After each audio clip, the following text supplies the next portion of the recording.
आज की youth generation जिन्हें गवर्नमेंट जॉब की चाह है, उनके मन में पटवारी नौकरी के बारे में बहुत सारे प्रश्न हैं। आखिर पटवारी होता क्या है, पटवारी कैसे बना जाता है, पटवारी के लिए योग्यता क्या क्या है एवं तैयारी कैसे करना है। सो हेलो फ्रेंड्स, स्वागत है आपका अपने यूट्यूब चैनल अभ्यस्त एकेडमी पर।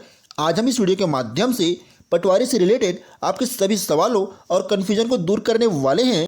गांव के गरीब किसानों की बात करें तो उनके लिए पटवारी का पद बहुत बड़ा पद है। ग्रामीण इलाकों में काफ़ी पॉपुलर सरकारी नौकरी मानी जाती है।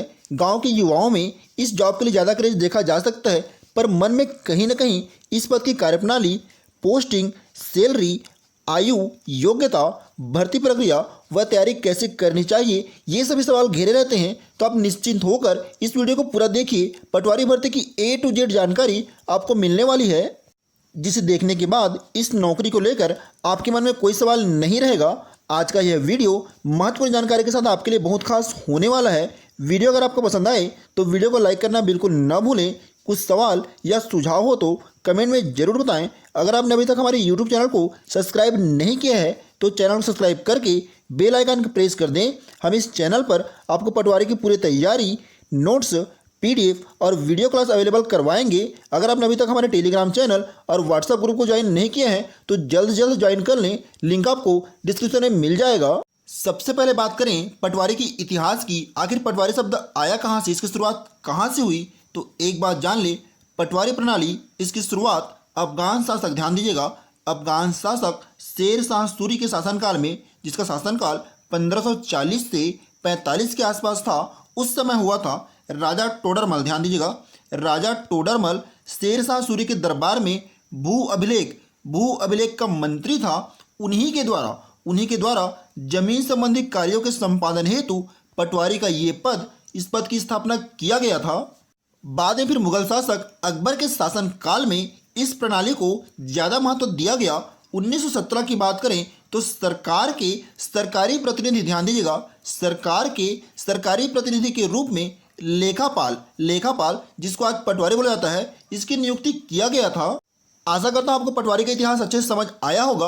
अब बात करते हैं पटवारी आखिर है क्या, पटवारी कौन होता है। तो पटवारी, ध्यान दीजिएगा, ग्राम स्तर पर राजस्व विभाग का कर्मचारी होता है। इसके अलावा भारत के ग्रामीण क्षेत्रों में, ध्यान दीजिएगा, भारत के ग्रामीण क्षेत्रों में सरकार का प्रशासनिक पद होता है। भारत के अलग अलग प्रांतों में पटवारी को अलग अलग नाम से जाना जाता है, जैसे लेखापाल, राजस्व अधिकारी, मंडल, राजस्व पुलिस, पिंड माँ, करनाम्या अधिकारी, ग्राम लेखाकार, तलाटी, पटेल, पटनायक, ये सभी पटवारी के ही नाम हैं। अलग अलग राज्य में जाएंगे तो वहाँ अलग अलग नाम सुनने को मिलेगा आपको। सबसे महत्वपूर्ण बात, पटवारी का पद राज्य सरकार के अंतर्गत आता है, न कि केंद्र सरकार के अंतर्गत। इसकी पोस्टिंग की बात करें तो पटवारी की पोस्टिंग एक निश्चित क्षेत्र या ग्राम स्तर पर होता है, ध्यान दीजिएगा, एक निश्चित क्षेत्र मिलेगा या ग्रामीण स्तर पर आपकी पोस्टिंग होगा, जिसके क्षेत्र में एक या एक से अधिक गांव आ सकते हैं। अगर आप पटवारी बनने के इच्छुक हैं तो आपके मन में निश्चित रूप से सवाल होगा कि पटवारी आखिर क्या क्या काम करता है। तो हम आपको बताते हैं पटवारी कार्य। सबसे पहला कार्य है भारत के निर्धारित ग्रामीण क्षेत्रों में भूमि के स्वामित्व के संबंध में रिकॉर्ड रखना। अगला कार्य है राजस्व विभाग के रिकॉर्ड का व अभिलेखों को अपडेट रखना। इसके साथ साथ आय व जाति प्रमाण पत्र बनाने, बुजुर्ग व विकलांग पेंशन बनवाने में आवेदकों की सहायता करना, शासन एवं निजी भूमि के कागजात को संधारित करना, किसी भूमि का क्रय विक्रय या भूमि के आवंटन के कार्यों में सहयोग कर कार्य को संपन्न करना, ये सभी पटवारी के कार्य हैं। पटवारी का सबसे महत्वपूर्ण कार्य एक पीढ़ी से दूसरी पीढ़ी के खेतों का हस्तांतरण कर अपडेट रखना, अर्थात जमीन को किसी के नाम पर करने व किसी के नाम से हटाने कार्य, ये मुख्य कार्य पटवारी का होता है। इसके अलावा गांवों व अपने क्षेत्रों, जो निर्धारित कार्य क्षेत्र रहेंगे, वहां की भूमि का पूर्ण विवरण रखना, जैसे किसी किसान के पास कितनी भूमि है, उस पर लगान क्या है, वह भूमि किस प्रकार की है, अर्थात भूमि की प्रकृति क्या है, इन सभी पहलुओं की सटीक व संपूर्ण जानकारी पटवारी के पास रहता है।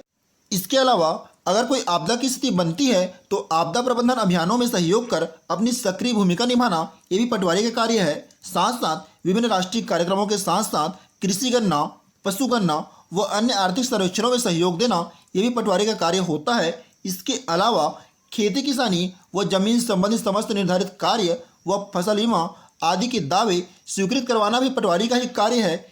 कृषि संबंधी कार्य में कोई समस्या आती है तो सरकार को अवगत कराना ये पटवारी काम होता है, जिससे सरकार द्वारा किसानों को फायदा मिल सके। इसके अलावा किसी जमीन पर विवाद की स्थिति बनती है तो उसका सही सही नापजोख कर जमीन का बंटवारा करना ये पटवारी का मुख्य कार्य होता है। अब आते हैं मुख्य पॉइंट पर। पटवारी बनने के लिए आपको क्या करना है, इसके लिए शैक्षणिक योग्यता क्या होनी चाहिए। तो सबसे पहले आप आर्ट, साइंस, कॉमर्स किसी भी स्ट्रीम में 12वीं पास कर ले। इसके साथ साथ सरकारी मान्यता प्राप्त संस्था से 1 वर्ष का कंप्यूटर डिप्लोमा, ध्यान दीजिएगा, 1 वर्ष का कंप्यूटर डिप्लोमा या BCA, BSc कंप्यूटर साइंस या BE का प्रमाण पत्र आपके पास होना अनिवार्य है। साथ ही साथ किसी मान्यता प्राप्त संस्था से प्रोग्रामिंग में, ध्यान दीजिएगा, प्रोग्रामिंग में 1 वर्ष डिप्लोमा प्रमाण पत्र और डाटा एंट्री की 5000 की डिप्रेशन की प्रति घंटे की गति होना आपके पास जरूरी है। अलग अलग राज्यों में इसके लिए शैक्षणिक अर्हता अलग अलग हो सकती है। किसी किसी राज्य में ग्रेजुएशन अनिवार्य कर दिया गया है। इसके बाद सिलेक्शन के बाद कंप्यूटर कोर्स करने के लिए सर्टिफिकेट के लिए आपको 2 वर्ष का समय दिया जाएगा। लेकिन छत्तीसगढ़ की बात करें तो केवल आदिवासी क्षेत्रों में 1 वर्ष का समय दिया गया है। जिस राज्य में ग्रेजुएशन बेस के आधार पर पटवारी का सिलेक्शन होता है वहाँ प्रमोशन मिलने का चांस ज़्यादा रहता है, यानी कि आपका प्रमोशन RI, तहसीलदार जैसे पदों पर जल्दी होगा। लेकिन जहाँ 12वीं बेस पर सिलेक्शन होता है वहाँ प्रमोशन में दिक्कतें आती है। अब बात करते हैं आयु की।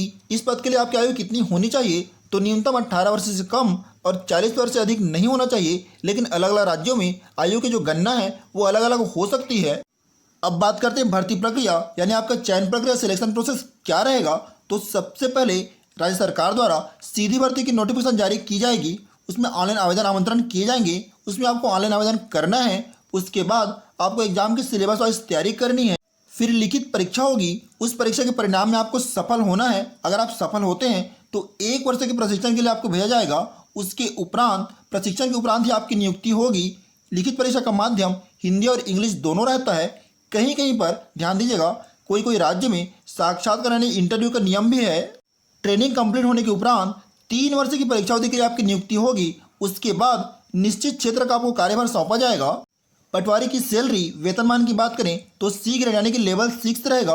2800 पे ग्रेड, 5200 से, ध्यान दीजिएगा, 5200 से 20,200 बेसिक पे प्लस अन्य भत्ते मिलेंगे। अलग अलग राज्यों में अलग अलग वेतनमान हो सकता है। प्रारंभिक वेतन 21,700 से प्रारंभ होगा। आयु सीमा आपको बताई दी है, 18 से 40 वर्ष है। सभी प्रकार का आरक्षण राज्य सरकार के अनुसार ही होगा।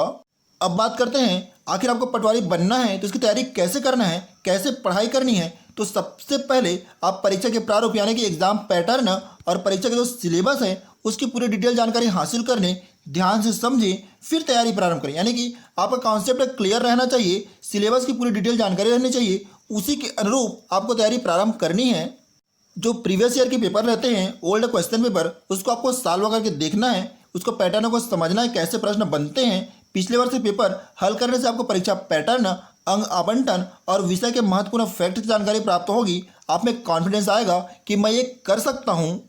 अगर आपको अपनी तैयारी की आकलन करना है, आपकी परीक्षा के लिए टाइम मैनेजमेंट करना है, तो वीकली मॉक टेस्ट दें। अपनी तैयारी को मापने के लिए टेस्ट सीरीज ज्वाइन कर सकते हैं। आप एक लक्ष्य सेट करके रखें। आपका गोल, आपका विजन, आपका टारगेट क्लियर रहना चाहिए। एक डेडलाइन तैयार करके रखें, उसे पूरा करने की कोशिश करें। पूरी कॉन्फिडेंस के साथ, समर्पण की भावना रखते हुए आप पढ़ाई करें। आप में अध्ययन की भूख होनी चाहिए। यही अध्ययन की भूख आपको सफलता दिलाने में मदद करेगी। अपनी तैयारी का फ्लो बनाए रखने के लिए, कंटिन्यू रखने के लिए आप निश्चित टाइम टेबल का पालन करें। टाइम टेबल डेली बेसिस पर हो सकता है, वीकली हो सकता है या मंथली भी हो सकता है, लेकिन दिन में कम से कम आप 6 से 8 घंटे निरंतरता के साथ जरूर पढ़ें। कम समय में अच्छी तैयारी के लिए आप पॉइंट टू पॉइंट पढ़ाई करें, ज़्यादा गहराई में ना जाएं, बुक से कोई चीज़ ना निकालें और अपनी सुविधा के अनुसार शॉर्ट नोट बना सकते हैं जो पेपर के अंतिम दिनों में आपके लिए उपयोगी साबित होगी। कई अभ्यर्थी एक ही विषय की तैयारी के लिए अलग अलग पब्लिकेशन की अलग अलग बुक्स रखते हैं, लेकिन ये गलत है। आपको एक विषय की बहुत सारी बुक्स नहीं रखनी है, बल्कि एक बुक को अच्छे से अध्ययन करना है। कोई भी टॉपिक पढ़ने के बाद, ध्यान दीजिएगा, कोई भी टॉपिक पढ़ने के बाद आपको ऑब्जेक्ट यानी कि MCQ सॉल्व करना है। ये बहुत जरूरी है आप में कॉन्फिडेंस लाने के लिए। आपका फोकस पढ़ाई में होना चाहिए, एकदम एकाग्रचित होकर आपको अनुकूल वातावरण में पढ़ाई करनी है। सबसे अहम बात, रिवीजन अनिवार्य रूप से आपको करना है। बिना रिवीजन की आपकी मेहनत व्यर्थ है। परीक्षा से पहले हर सब्जेक्ट कम से कम 2 से 3 बार रिवीजन करना है। अगर आपके पास समय कम है तो कम से कम आप 1 बार रिवीजन अवश्य करें। अगर आप हमारे बताए गए इन सभी टिप्स और रूल्स को पालन करते हैं तो आपको सफल होने से कोई नहीं रोक सकता, आपकी सफलता निश्चित है। पाठ्यक्रम यानी सिलेबस की बात करें तो अलग अलग राज्यों में अलग अलग सिलेबस हो सकता है। ये छत्तीसगढ़ का सिलेबस है, इसको आप देखिए और समझिए। सबसे पहला है कंप्यूटर संबंधी सामान्य ज्ञान, इसमें 20 अंक के 20 क्वेश्चन आएंगे। फिर हिंदी है, इसमें 10 अंक के 10 क्वेश्चन रहेंगे। तीसरा इंग्लिश ग्रामर, इसमें भी 10 अंक के 10 क्वेश्चन रहने हैं। चौथा है गणित, इसमें 30 अंक के 30 क्वेश्चन आएंगे। अगला है मानसिक योग्यता यानी कि रीजनिंग, इसमें 15 अंक के 15 क्वेश्चन बनेंगे। फिर है सामान्य ज्ञान, जिसमें 35 अंक के 35 क्वेश्चन आएंगे। सामान्य ज्ञान के अंतर्गत भारत का राजनीतिक व्यवस्था, संविधान, भारतीय इतिहास एवं राष्ट्रीय आंदोलन, भूगोल, भारत का अर्थव्यवस्था, सामान्य विज्ञान शामिल रहेंगे। इसके अलावा जो समसामयिक घटनाक्रम, खेल कूद, देश विदेश की घटनाएं हैं, उनमें से 15 अंकों के 15 क्वेश्चन बनने हैं। लास्ट है आपका छत्तीसगढ़ की सामान्य जानकारी, इससे 15 अंक के 15 क्वेश्चन आएंगे। कुल अंकों की बात करें तो कुल 150 अंक के 150 प्रश्न रहेंगे। दोस्तों, इस वीडियो के माध्यम से हमने पटवारी के संबंधित समस्त जानकारी आप तक पहुंचाई है। आशा करते हैं आपको वीडियो जरूर पसंद आया होगा। अगर आपको वीडियो पसंद आया है तो वीडियो को लाइक करना बिल्कुल ना भूलें। वीडियो में अंत तक बने रहने के लिए आपका धन्यवाद। जय हिंद दोस्तों।